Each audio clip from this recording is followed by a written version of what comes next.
Are you tired of feeling like you're walking on eggshells around your child? It's time to reclaim your sense of peace and empowerment. So join me today as we dive into this process, this transformative power behind setting boundaries with love and compassion. And so we're going to navigate this delicate balance, because that's truly what it is. It's a delicate balance while nurturing your healthy relationship and also honoring your own well-being. So there are different types of boundaries. Emotional, physical, and financial are the big three, right? Those are the biggest ones that I see with moms like you who have estranged adult children, or maybe you're navigating a rocky relationship with your adult child. But those are the three big ones. So today we're going to talk about overall putting the puzzle pieces together on how boundaries can help pieces of your relationship fit together in a better and a more healthy way. So number one, it all starts with number one, and that is understanding the need for boundaries, right? That's new to a lot of you. It's interesting because when our kids are young, we have no problem telling them that there are guardrails, there's things they can and can't do, and it's our job to teach them these things, right? But as they get older, we tend to fear putting them in place. It's not as an order, right? But understanding the need is, first, they're essential in any relationship, especially between parents and kids.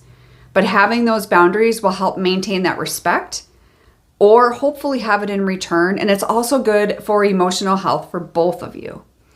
So number two is common feelings and fears. And like I said, the fear is very normal and it's very common. But we want to, acknowledge that you might be experiencing these feelings when you're contemplating setting boundaries.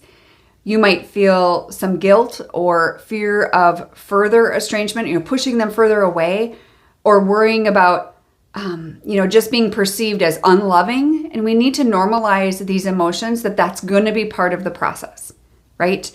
So number three is identifying what boundaries do I need to set.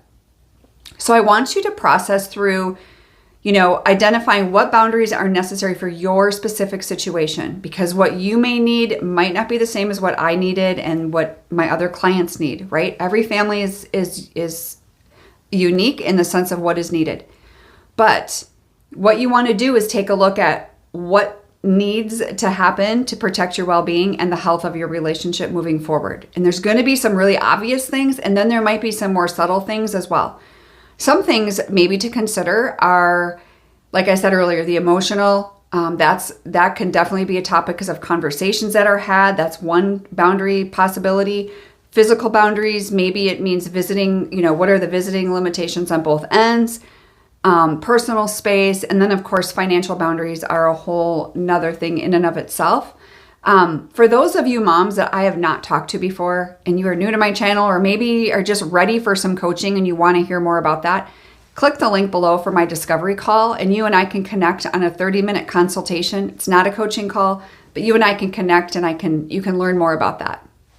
Number four is effective communication strategies. This one is key, and we all know this, but I want you to be very clear and yet assertive, yet loving while you're delivering these boundaries.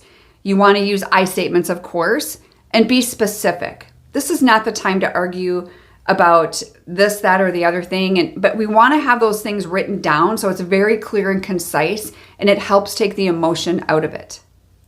Number five is dealing with resistance, because it's common to get this resistance, and you're probably going to get it. I'm just being honest here.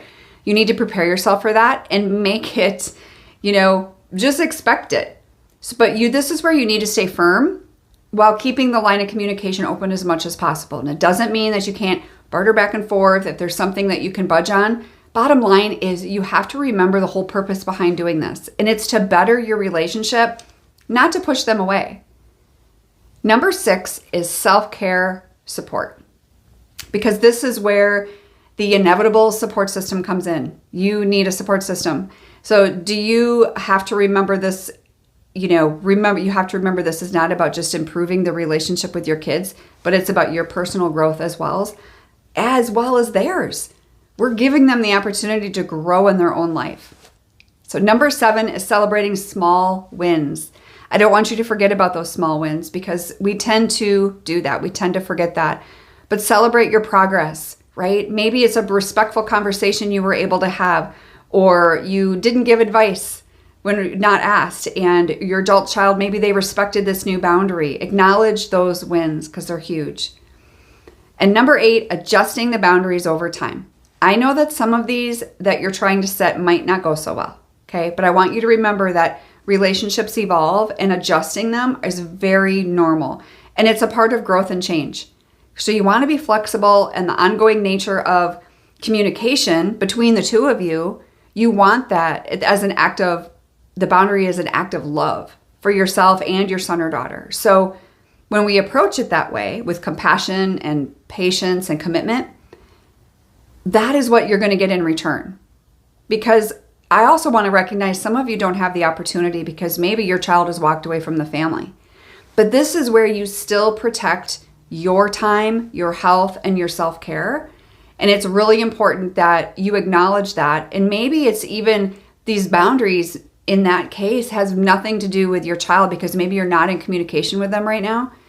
But this is where the self-care comes in with other members of your family, friendships, who's your support system. All of these things are super important. So I'll leave you with that today, and I'll see you in the next video.